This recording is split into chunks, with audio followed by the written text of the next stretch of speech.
எல்லாம் போட்டது போட்டபடி அப்படியே இருக்கு. சித்தி இதெல்லாம் எடுத்து என்னாச்சு சித்தி விஜய்? மச்சான எங்கேயுமே காணோம் சித்தி. என்ன என்கிட்ட கேக்குற? எங்க போனா அவன்? அவங்க காலையிலயும் சாப்பிடல. சரி மதிய சாப்பாட்டுக்கு வருவாங்கன்னு பார்த்தேன், அப்பவும் வரல. மணி இப்போ 9 ஆக போகுது, இன்னுமா அவங்க வீட்டுக்கே வரல. எங்க சித்தி போயிருப்பாங்க? என்னமோ தெரியல, எனக்கு ஒரு மாதிரி பதட்டமா இருக்கு சித்தி. ஏய், சும்மா நீ பதட்டப்படாத, கொஞ்சம் பொறுமையா இரு. எங்கேயும் போயிருக்க மாட்டான். இங்கதான் எங்கேயாவது கடைக்கு போயிருப்பா. கொஞ்சம் இரு. ராகவா, என்ன அத்தை? டேய் கார்த்தி எங்கடா போனா? உன்கிட்ட ஏதாவது சொன்னானா? இல்லையே அத்தை. இல்லையா?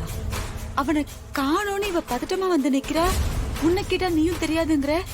எங்க போனா அவன்? ஒரு போன் பண்ணி பாருடா. மச்சான் எனக்கு ரொம்ப பயமா இருக்கு மச்சான். விஜய், உனக்கு அவனுக்கு ஏதாவது சண்டையா? ஆமா, அவங்க எப்ப என்கிட்ட சுமூகமா இருந்தாங்க, வந்ததுல இருந்தே என்ன வஞ்சிட்டு தானே இருந்தாங்க. நான் பதில் பேசாம அமைதியாத்தான் போறேன். அதுக்காக வீட்டை விட்டு கோச்சிட்டு போயிடுவாங்களா? அவங்கள நம்பி தாலி கட்டிக்கிட்டவ நான் இங்க இருக்கிறேங்கிற நினைப்பு கொஞ்சமாவது அவங்களுக்கு இருக்கா? அவங்க போக்குலதான் இருக்கா. விஜய், நீ இப்படி பதட்டப்பட்டுட்டே இருந்தா எப்படி? கொஞ்சம் இருமா. என்னாச்சு? மாறா, கார்த்தி எங்கடா? கார்த்தி எங்க வா? எங்கிட்ட கேக்குற? வீட்டுக்கு தான் அனுப்பி வச்சேன். அனுப்பி வச்சேன்னா அவன் எங்க இருந்தா? பிருந்தாவை பாக்குறேன்னு அந்த வீட்டுல வந்து பிரச்சனை பண்ணிட்டு இருந்தான். நான் தான் அவனை கொஞ்சம் சமாதானப்படுத்தி ஆட்டோல ஏற்றி விட்டேன். பாத்தீங்களா இவ்வளவு பிரச்சனை நடந்ததுக்கு அப்புறமும் அவங்க அங்கேயே போயிட்டு இருக்காங்க. ஐயோ, என்னத்த சொல்ல? விஜய் விஜய் விஜய், இரு விஜய், பொறுமையா இரு விஜய். அதான் விசாரிச்சிட்டு இருக்கோம்ல, அதுக்குள்ள ஏன் அவசரப்படுற? அப்ப அவன் வீட்டுக்கு வரலையா? அவன் எங்கடா வந்தான்? அவன் வரலன்னு தானே இவ்வளவு போராட்டம் நடந்துட்டு இருக்கு. மறுபடியும் அவன் அங்கேயே போயிருப்பானோ? நீ ஒரு தடவை போன் பண்ணி பாருடா.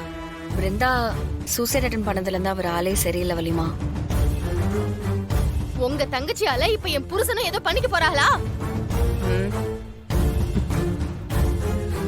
அவங்களுக்கு மட்டும் ஏதாச்சும் ஒண்ணு ஆச்சுன்னா நானும் விஷத்தை குடிச்சிட்டு சத்துருவேன். விஜய், கொஞ்சம் சும்மா இரு.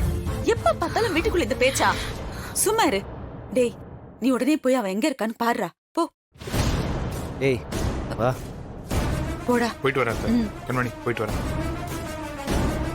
ஐயோ, எங்க போனாங்கன்னு தெரியலையே. விஜய், நான் சொல்றேன்ல, நீ ஏன் இவ்வளவு பதட்டப்படுற? சித்தி. கொஞ்சம் நிதானமா இரு. அவன் வந்துருவான். சித்தி, ஏய், அமைதியா இரு. எதுக்கு எடுத்தாலும்